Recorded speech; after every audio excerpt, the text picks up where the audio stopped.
Sorry for the delay. I have some college-related stuff going on, so I was not able to, record for like 2-3 days, which is unfortunate because it kind of broke my I think I've been uploading straight for a year or so, and I have not taken any breaks in between, as far as I can remember. But yeah, unfortunate. But whatever. Let's continue. Oh, Silkroom is just hijacking the signal, so to speak, Arka says. He found a way long ago to take advantage of a time weaver's trance to temporarily link himself directly to the Magium, and he's using this connection to insert a ritual of his own into the mix. You know how the other gods get their power through large number of followers? Well, Silkroom doesn't have any followers. He's going for quality over quantity. Basically, since the groups visited by the time weavers have the potential to affect the lives of hundreds of thousands of people, he decided to channel all his efforts into exploiting people like you, instead of begging for the adoration of a bunch of sheep like all the other gods are doing. What kind of ritual are you talking about? I asked Araka a little apprehensively.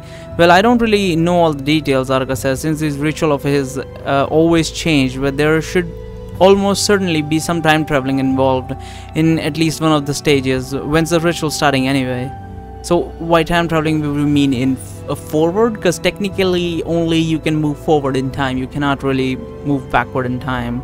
So I wonder if this is going to stick to that. It's just going to say fuck it, you can move backwards in time. As soon as every preparation is in place, the god of time says, but this does not mean that we should spend remaining time holding conversations with these lowly creatures. Why do you bother answering every single one of their questions? I very much doubt that these people will even make it past the first stage of the ritual. Araka laughs. I think you will be very surprised of their upcoming performance, she says. These aren't the types to give up easily. We shall see about that soon enough, the god of time says. He then flies over to Rose's position. He grabs her by the chin, turning her head left and right a few times, while bringing her face closer to hers. Get your hands off her, you bastard, Flower shouts from the ground, while she is trying in vain to force her way back up. You want me to get my hands off her? The god asks, surprised. Oh, this time Weaver is your friend. How interesting. Then perhaps it will be more fitting for her to join you in your future trials. That way you can all be together in your moments of suffering. Let me just pull her out of her trance. After he stops talking, the god of time releases the hope from his grasp, and then he claps his hands in front of her face, which causes the bright light to fade from her eyes. Rose is now looking all around her, confused, trying to understand where she is and why is she floating above the ground next to a blue man with no face. What's going on? Rose asks. How did I get here? You will have your questions answered in due time, the god of time says. For now, all you need to know is that you will soon be participating in a godly ritual, that the only way to make it out of there with your sanity intact will be to pass the trials that you will be facing shortly. The rituals will begin shortly. What? Why did I say shortly twice? But okay, whatever. Oh no, Rose says all of a sudden, when she finally noticed me and the other lying on the ground. What happened here? Just a little run-in with a god, I say, trying hard to act like my usual nonchalant self. Nothing too serious. The ritual will now commence, the god of time says. Prepare yourselves. After the god is done talking, a blinding light fills our entire area, making it impossible to see any further than my own hands. Okay, I then get a strong dizziness sensation, while it feels as if my mind is being pulled straight out of my body. As soon as the light disappears and I can see around me again, I notice that I'm still lying on the ground where everyone else is gone. Wait, no, this isn't right. It's not that everyone else is gone, it's that I have been transported to an entirely different place. I'm still in the middle of a forest somewhere, but this forest seems awfully familiar, as I've been here before in my distant past. Oh, it's the fucking Golden Foxes area, isn't it? When I decide to get up and explore a bit, I'm momentarily frozen in shock as I realize that my height is now considerably lower than it was before, and it's not only my height that is different either. My arms are also much shorter, my hands are smaller, and I'm no longer wearing the same clothes. Am I a child? These rituals of his always change, but there will almost certainly be some time traveling involved. I hear Araka's voice in the back of my head as I suddenly remember what she was saying to me earlier. Time traveling, a smaller body, and familiar looking forest. I'm getting a bad feeling about this. Oh, it's probably going to take us back to where our sister killed everyone in the like house or something. I immediately check my pockets to see if I still have well, as I said, you cannot really travel back in time, so this is very much so fantasy. Time traveling is only, yeah.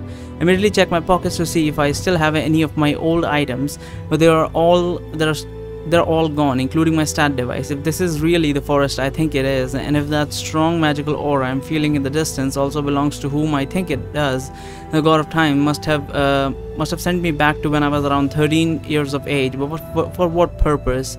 I throw all those thoughts away and I start running as fast as I can towards the house that I once used to call my home.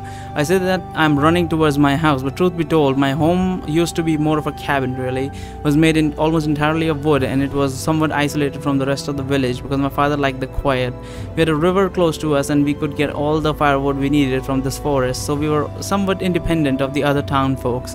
We even had a small patch of land that we were farming and a barn where we kept our hay. It's funny how I can still remember all these details so vividly when I haven't thought about this place in many years. As soon as I reach the edge of the forest, I take a step towards the old cabin and my heart skips a beat. And I see my little sister in front of middle of our front yard, just as the banshee within her is awakening, preparing to take over her body. That powerful magical aura radiating from her is just as sinister as I remembered, and it's sending shivers down my spine. Not only is my sister's aura changing, but her body is also transforming into something that could no longer be called human. Her face looks like it's melting and her skin is turning purple, while the rest of her body is getting slowly deformed. As the donkey in front of our barn is making loud, scared noises, my parents and my little brother are just coming back to the house, and they're rushing towards the yard to see what is happening to my sister. They're still alive. My parents are still alive. This time, I didn't arrive too late. I can still save them. I can make things right. I can... Wait, what about the trial of the god of time was talking about?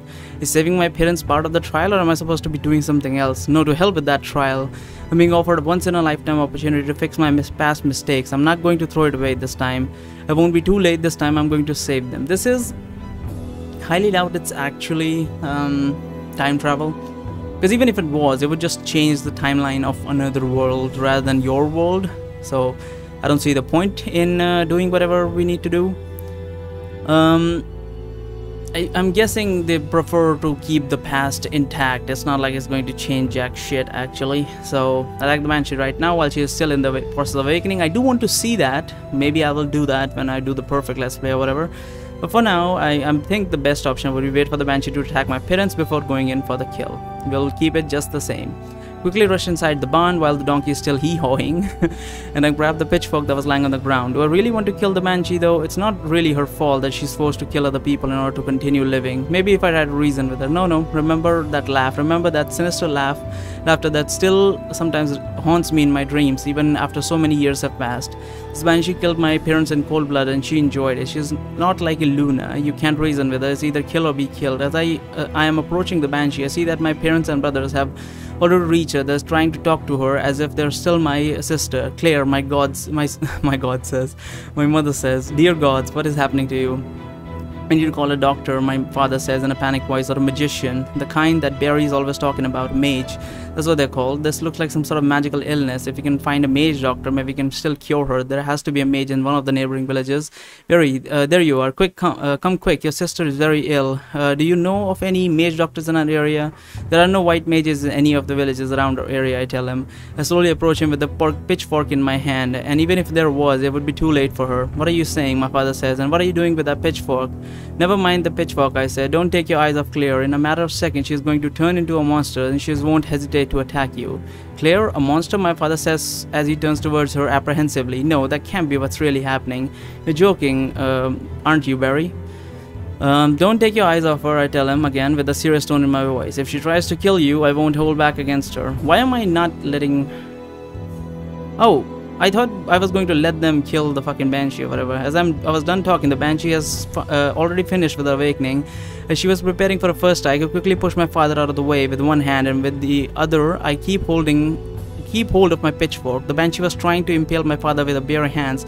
Due to my intervention, she only managed to lightly wound me in the left side of my abdomen instead. My mother gasps as she sees the blood dripping out of me. Barry, she shouts with a fear in her voice. Do not give the banshee the time to attack me again. I run my pitchfork straight through her chest, holding the weapon with both my hands. The banshee screams as loud and in a shrieky voice, but she doesn't manage to muster the strength for another strike.